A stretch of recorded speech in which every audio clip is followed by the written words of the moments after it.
Hello everybody, my name is Shubha Rao. I am a product manager in the AWS Container Services team, and I'm very excited to be here today to speak about AppMesh and how it works with Kubernetes.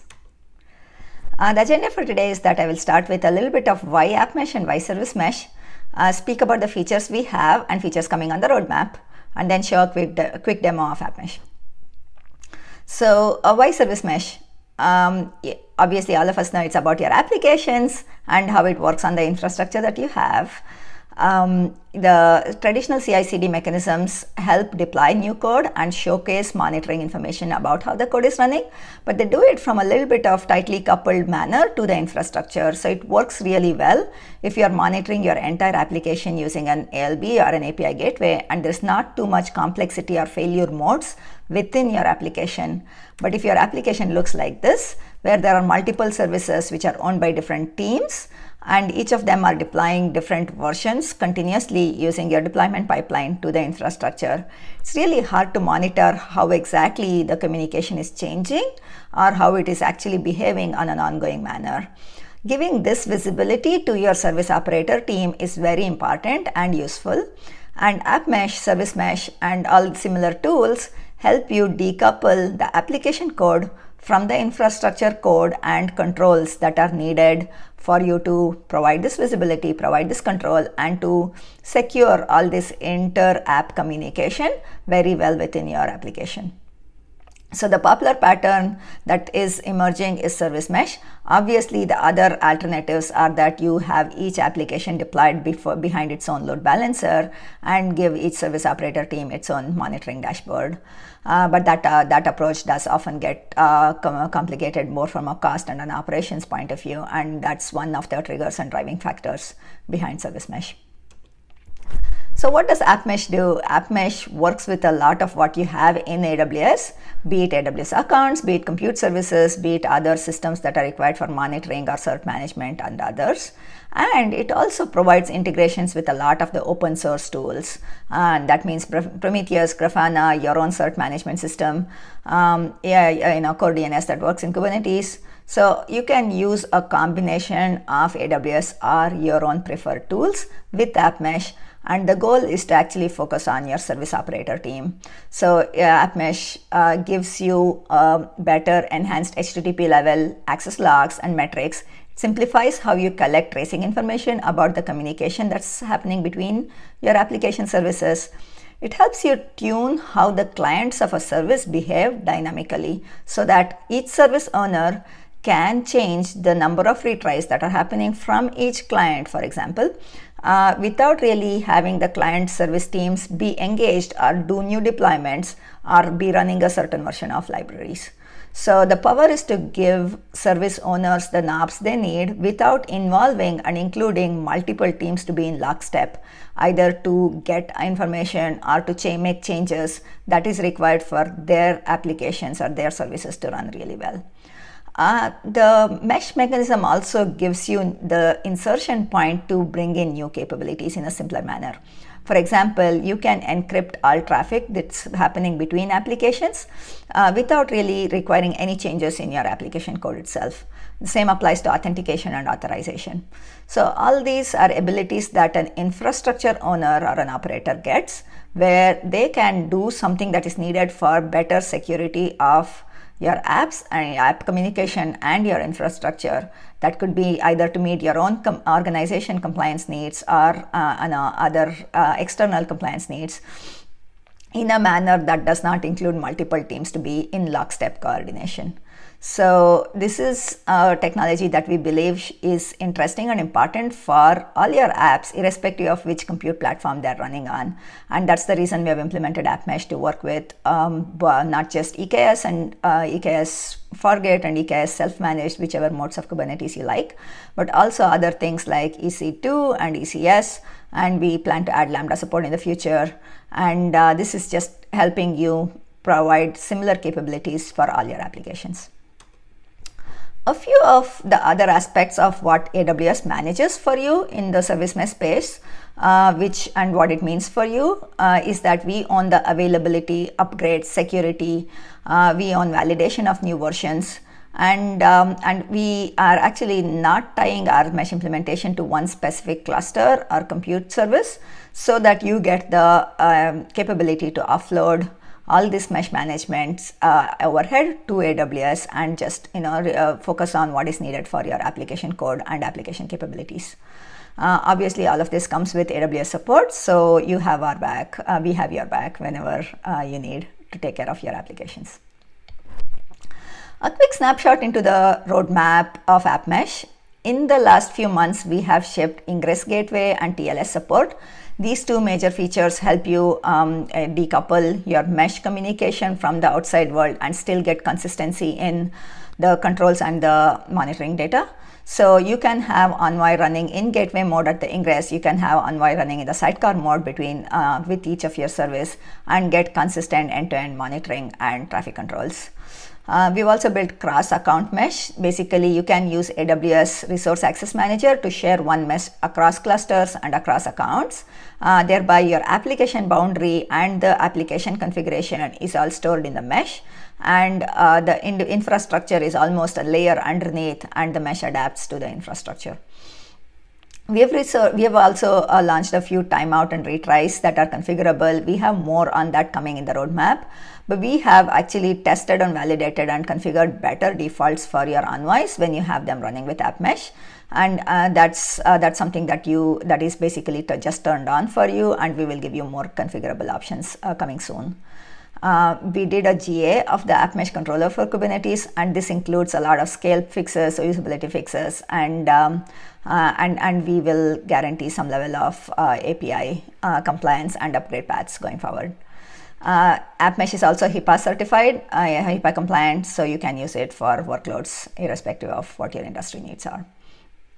And on the roadmap, as you can see, we have MTLS coming soon, and this will include support for SPIFFE and Spire certificates. It will include support for Open Policy Agent, and we are also continuously improving the features that we have launched with added things like hostname based routing and JWT validation and other things at the ingress. The other thing that I want to highlight today is that we are active members of the Envoy community, and we are very happy and excited to be a part of the Envoy community. In the last few months, we have contributed 2 filters to Envoy, which can be used by any mesh service or any implementation independent of AppMesh as well. The first one is DNS filter. It basically helps listen to the UDP traffic and have Envoy configured as a DNS authoritative server, so that you can map your mesh application names or the application names used in your application to the application names or the domain names that are actually running in the infrastructure in a simpler, easier manner. The other one is the Lambda filter. It helps you convert a HTTP request from a client and invoke a Lambda function that's running in AWS, either using a HTTP or a Lambda or a JSON payload. Again, these are very independent of AppMesh. It is available for anybody using Envoy, and we are very happy and eager to respond to any use cases or questions around these. So how do you use AppMesh? I want to show a quick demo of configuring end-to-end TLS for an app that I have, sample app that I have here. A quick highlight of what you're going to see in the demo is that in the app namespace called Yelp, I have 4 services that are running that are all app services. In a utilities namespace called AppMesh System or Cert Manager, I have the Prometheus Grafana AppMesh controller. I have a Cert Manager service, and I have all this is connected to my AWS account. A little more about the application. This is a restaurant rating application. It's basically what you can use with your friends if you're going out for dinner to decide which one is the right place for today. And it includes a UI which is based on Angular, app server based in Ruby, and 2 databases. One of them is holding the restaurant rating itself. The other is storing the page views for the page that you can see. What AppMesh config at a high level will you be seeing today?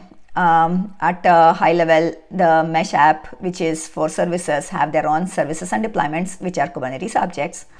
Along with that, using the AppMesh controller and the CRD spec, you will be defining new AppMesh entities. The AppMesh virtual gateway entity is the equivalent of an ingress, where is the equivalent of an ingress, where you will be configuring the listener port that the UI service is listening on, and this is of type load balancer, so it can be exposed to the external world via an NLB. And there is a virtual service and a virtual node object for each of the Kubernetes services.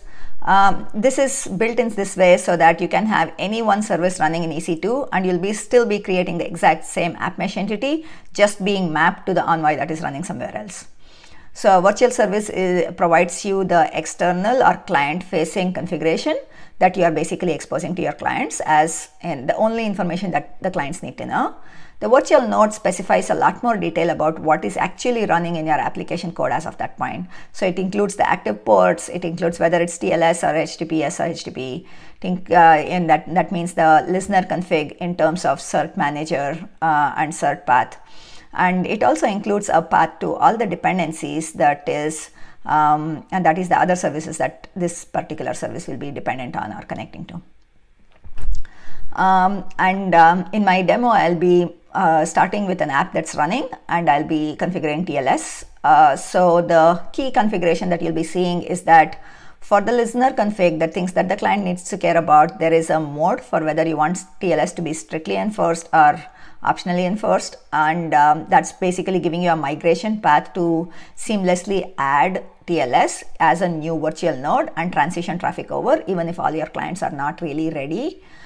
And the listener config also includes a file path. If you are bringing in your own cert, it can include a ACM PCA ARN if you're using ACM. In my demo, I'll be using my own cert manager. And on the back end, that is for the outgoing request to the clients, the key configuration needed is the trust store. Basically, for the certificate presented by your dependent services, do you validate or do you trust that cert? And that's basically a cert chain or a ARN that identifies whether it's a cert authority that you or your organization is approving. Switching to the demo view, the first thing I want to show here is that I have an app set up. So the initial deployment that I used is basically has services and deployments for each of these Yelp apps. A lot of it is also showcased in this blog post that's already on the containers blog. Once I have the app mesh initial deployment, which is the services and deployments, I have meshified it, and that means that I have created all the required app mesh entities, the app mesh gateway, app mesh virtual services, and app mesh virtual nodes for this app. Also, the way I have it exposed to the external world is via an NLB. The TLS is terminating at the NLB, and the NLB uses TCP to send traffic back to the ingress gateway of the cluster, and from there it's going to the UI service, and from there to the app server, and then to the databases. So this is the endpoint that it's running as. I could vote, and these votes will be stored in the system.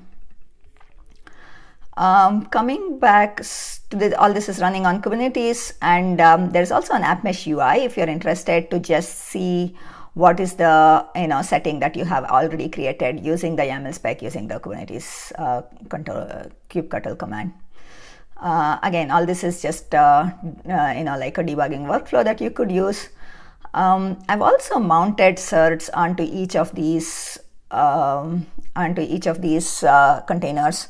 So I have a cert manager running in the cluster. It's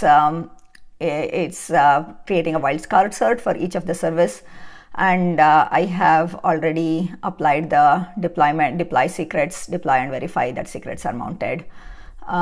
So this was a YAML where I am adding a annotation to bring the secrets onto the container. So let me start by verifying that the certs are indeed mounted, and this is where I am looking for the container to actually see if the certs are mounted. The next step would be to apply TLS, and this is from where I actually want to do it here. When I run update is going to create the new virtual gateways and the new virtual services and nodes for each of these services. So if I open the YAML. So the new thing that is that the difference between this and my initial YAML for creating the virtual service is the backend defaults, where I'm telling what backend, what cert authority should the UI service use in verifying the certificate presented by its dependencies, which is the app server. And I'm also saying that this is, I want to use strict TLS for all the listeners that are exposed by the service. You'll see the same in each of these files. Basically, I've added the TLS config to the listener and to the backend defaults for each of the virtual nodes that map to each of these services. Let me start by updating the services. Here you'll see that only the virtual services and nodes are updated, not the actual app itself. I'm actually now going to verify whether TLS is ongoing using this other script that I have, where I will look into the container logs to see if there is evidence of SSL.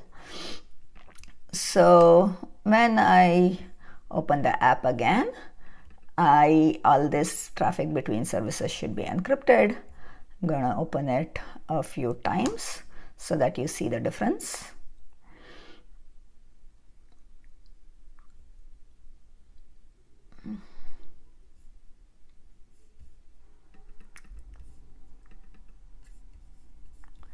All right, now when I run the verify script,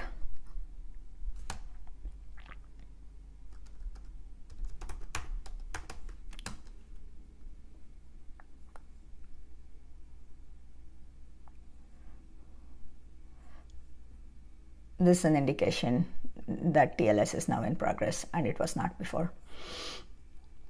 Again, what I'm doing here is that with no changes to the actual application container itself, I am making it available for the infrastructure admin to insert end-to-end encryption for the infrastructure. And this can be done using AppMesh. And either, though this example showcases your own cert manager, it can be done with ACMPC as well.